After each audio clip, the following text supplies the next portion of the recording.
Hey guys, welcome back to yet another interesting video of How to Guide, and in this video I am going to show you how to fix if your Snapchat app is crashing too much. So without any further ado, let's dive right into this exciting video. Now if your Snapchat app is crashing again and again, the first reason might be your device is outdated. In this case, your device might be the reason for the app crashes. If your device is older which cannot handle the Snapchat, there are very high chances that your Snapchat will be crashed again and again. Now in this case, there is not much that you can do. You should try deleting other unnecessary application that you have installed or try to free up some space. Then your Snapchat might start to work properly. And after that, there are second possibility that you are using the outdated app version of Snapchat.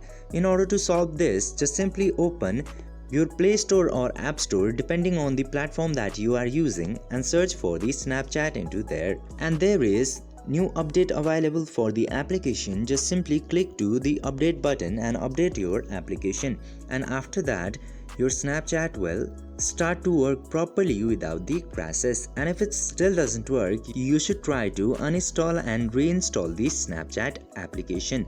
I hope this video was helpful for you. If yes, don't forget to like, share and subscribe to the channel to never miss another update. Thank you for watching the video.